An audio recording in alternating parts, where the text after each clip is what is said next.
സ്വാഗതം Fox line ഇൻഫോയിലേക്ക്. ഗാർഹിക പാചകവാതക വിതരണത്തിൽ പുതിയ പരിഷ്കരണവുമായി കേന്ദ്ര സർക്കാർ. ഗ്യാസ് സിലിണ്ടർ വിതരണം നിലയ്ക്കാതെ തുടരണമെങ്കിൽ എല്ലാ ഉപഭോക്താക്കളും ഇലക്ട്രോണിക് KYC പൂർത്തീകരിക്കേണ്ടതുണ്ട്.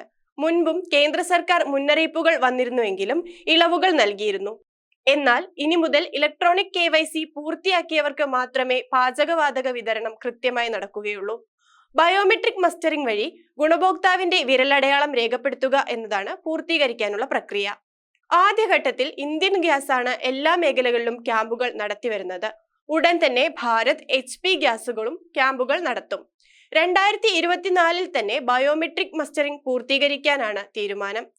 ഇന്ത്യൻ ഗ്യാസും മറ്റ് ഏജൻസികളും കൂടി ചേർന്ന ഞായറാഴ്ചകളിലാണ് ഇപ്പോൾ ക്യാമ്പ് നടത്തുന്നത്. ആധാർ, ഗ്യാസ് ബുക്കിംഗിനായി നൽകിയ മൊബൈൽ നമ്പർ, കുക്കിംഗ് ഗ്യാസുമായി ബന്ധപ്പെട്ട് ഗ്യാസ് കണക്ഷൻ എടുക്കുന്ന സമയത്ത് നൽകുന്ന പാസ്ബുക്ക് തുടങ്ങിയ രേഖകളുമായാണ് ഗുണഭോക്താക്കൾ ക്യാമ്പിൽ എത്തേണ്ടത്. ആരുടെ പേരിലാണോ ഗ്യാസ് കണക്ഷൻ എടുത്തിരിക്കുന്നത് ആ വ്യക്തി നേരിട്ടെത്തി വിരൽ പതിപ്പിച്ച് വെരിഫിക്കേഷൻ നടത്തേണ്ടതുണ്ട്. മസ്റ്ററിംഗ് ചെയ്യാത്ത പക്ഷം ഗ്യാസിന്റെ വിതരണം മുടങ്ങാനും സബ്സിഡി ലഭിക്കാതിരിക്കാനും സാധ്യതയുണ്ട്. അതുകൊണ്ട് എല്ലാ ഗുണഭോക്താക്കളും മസ്റ്ററിംഗ് ചെയ്യാൻ ശ്രദ്ധിക്കുക. നിങ്ങളുടെ പ്രദേശത്ത് ക്യാമ്പ് നടക്കുന്ന ദിവസം, സമയം എന്നിവ അതാത് ഗ്യാസ് ഏജൻസികൾ നിങ്ങളെ അറിയിക്കുന്നതാണ്. അല്ലെങ്കിൽ പ്രാദേശിക വാട്സ്ആപ്പ് ഗ്രൂപ്പുകളിലോ സോഷ്യൽ മീഡിയ പേജുകളിലോ പത്രത്തിലോ അറിയിപ്പുകൾ വരുന്നതായിരിക്കും.